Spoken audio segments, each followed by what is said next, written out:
I'm John Hanna for CDTV.net in New York, and we have Greg Womack, President of Womack Investment Advisors, joining us from Edmond, Oklahoma. Hey, Greg. Good day to you, John. How are things up in New York City? Oh, it's great. It's cold right now. I mean, we're at that time of the year now, so we have that. Well, it's in Oklahoma we're about probably 45 degrees, so a little bit warmer, but we're enjoying a nice change of weather, and you see the Christmas decorations going up, and things are beginning to look a lot like Christmas everywhere you go. That's great. That's great.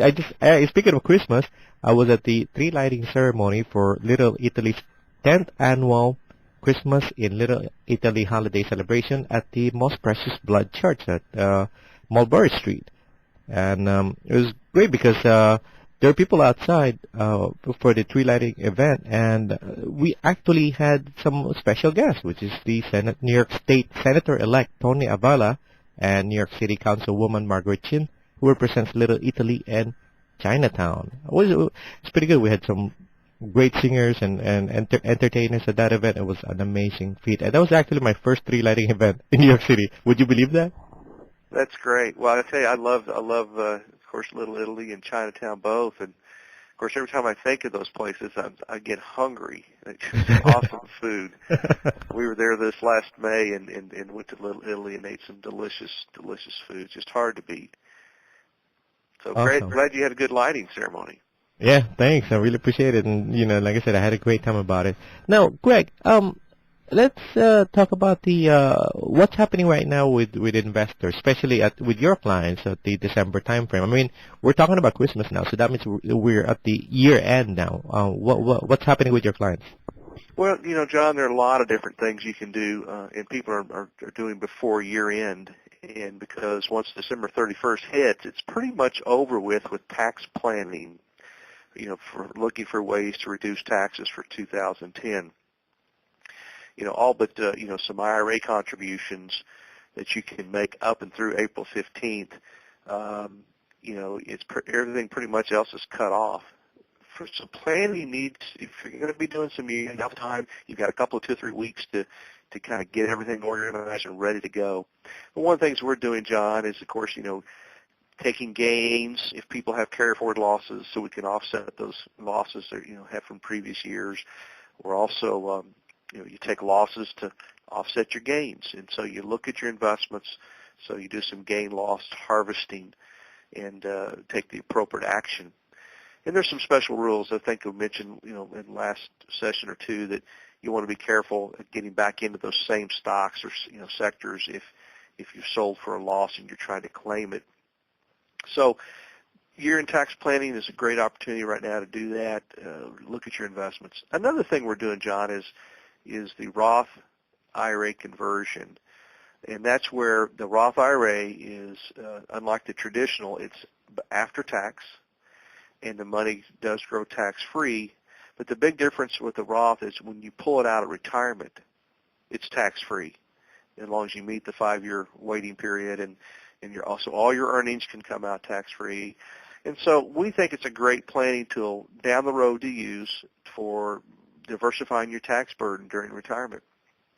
It's also one that clients say they want to leave their IRAs an inheritance. Well, if IRAs can be left as inheritance or will be taxed. And sometimes they can stretch that tax out over years. But why not leave a better investment or a better inheritance for your family if that's your intent? And the Roth IRA is a great tool for that because it leaves a tax-free benefit as well. So what you have to do is basically look at your current IRAs. This is the only year, by the way, John, that we've had since the law has been enacted, that you can convert if you make over $100,000. Previously, you have not been able to convert to a Roth. This year you can, so there's no income limitations. And so it's going to open the door for those who have never had a Roth IRA to get into one. And so good year to do it because 2010 is also the only year that you can spread the taxes out. So you get to pay taxes once you convert, but you can spread those taxes out over 2011, 2012, you have that option to do it, or you can pay it all this year. So we have a lot of clients that are saying, hey, my tax rates are maybe going up. I'm going to go ahead and just pay it on the conversion this year. Some are saying, I want to, I'll make the decision tax filing time to go ahead and defer that the next 2 years and divide that tax burden out. So a lot of good planning opportunities in the Roth. If you don't have a Roth IRA because you weren't eligible because of income limitations, this is the year to consider it. And also, John, you have a 5-year window that every Roth IRA owner has to have their Roth in place for 5 years before they can start taking out their distribution or their income earnings tax-free. So no matter what age you are, you have a 5-year window. Why not get that 5-year window started in 2010 versus deferring it, to next year or the following or whenever? Get that window started. And we're encouraging most of our clients to consider the Roth conversion, at least some kind of amount that they can get their window started and use this as a great planning tool down the road.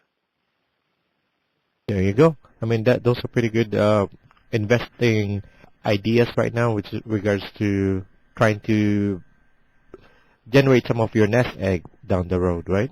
Yeah, it's a great tool. Like I mentioned, for example, one of the drawbacks of a traditional IRA, if you don't want the income, you're forced to take it at age 70 and a half on all your retirement vehicles. So you're forced distribution, and the older you get, the more you got to take out.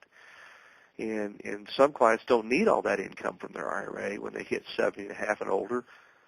So if they convert now to some of that, maybe not all, but some of that into a Roth, at 70 and a half, you're not forced to take distributions from a Roth. You can let it grow, like I said, until you pass away, and then your children or your heirs inherit that tax-free asset as well. So people need to actually talk to their accountant about this stuff or their investment advisors to really Talk to your advisor. If you don't have an advisor, talk to your accountant. You run calculations to determine, how much should you convert before, because you have to claim that income this year if you do it, the year in which you convert. And so if you're going to get that extra income, does it push you in a higher bracket? So look at your marginal rates and determine how much you should convert to keep you maybe in a lower rate bracket. There you go. Okay, so Greg, what do we have for a market week report?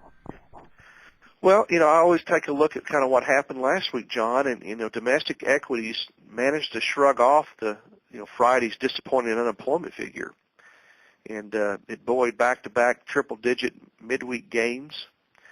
But bond prices took a hit. 10-year Treasury yield returned to last summer's levels, and the Investment Company Institute data showed that investors pulled more money out of municipal bonds funds for the third week in a row, as they've also been doing this with domestic equity funds since May. So, municipal bonds have been kind of in the news lately because of credit concerns with a lot of municipalities. Then on top of that, you get interest rates starting to tick up. So municipal bonds took a pretty good hit, have in the last few weeks. But year to date, the Dow's up about 9%. The Nasdaq is shining a 14% return. S&P right at around 9.5%, and the Russell 2000 is up to almost 21% year to date. But, we take a look at last week's headlines. After the unemployment number was idling around 9.6 for the past 3 months, but that ticked up to 9.8. And non-farm payrolls remained pretty static. Despite the onset of holiday shopping, retail businesses had job losses, and though there were gains in some temporary help and health care. Also, John's kind of pretty disturbing. People unemployed for more than 27 weeks represented almost 42% of the 15 million people without jobs. So that list is getting longer. Take a look at the manufacturing sector in the U.S. It expanded in November for the 15th straight month. The reading came in at 56.6 on the Institute for Supply Management Manufacturing Index, and it was the second fastest rate of growth in the last 6 months. European leaders, they're going to continue to buy bonds to help support the troubled sovereign debt over there, and the head of the European Central Bank assured investors that his organization will take whatever steps are necessary to protect the euro. That's kind of like over here in the U.S. The feds are taking, whatever steps are necessary to get this economy going. We also had some preliminary indications from post-Thanksgiving shopping that were strong. According to the National Retail Federation, which reported Black Friday sales that were higher than the previous year and increased volume of shoppers. So you take this information, it seems like there's a little bit of momentum going into the holiday Christmas season for shoppers, and that typically bodes well for January. Of course, we've got the Bipartisan National Commission on Fiscal Responsibility and Reform. They failed to muster enough votes to send us proposals for cutting the national deficit to Congress. And I think a lot of factors, John, as we kind of go into the year end, how strong the retail sales are, consumers, but eventually it's going to get back to, a lot of the uncertainty that's coming out of Washington and business, the business mood in our environment. Unless we get those as tax cut extensions, businesses aren't going to be spending too much money. And that's something we've got as a nation and leaders need to realize. We need a little bit more certainty for our business leaders to feel good about hiring and spending and investing. And if the sooner Congress can act on this, extending the tax cuts, the better off we're going to be.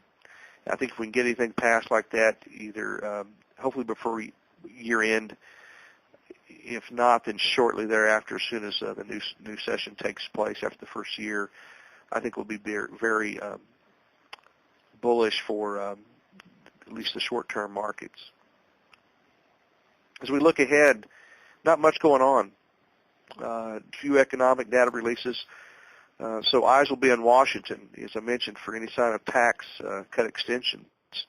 Also be on Irish leaders who will vote on a new budget needed to implement the company's recent bailout. And John, for this week, we have the key dates in data releases. All we'll have is international trade on December the 10th this week.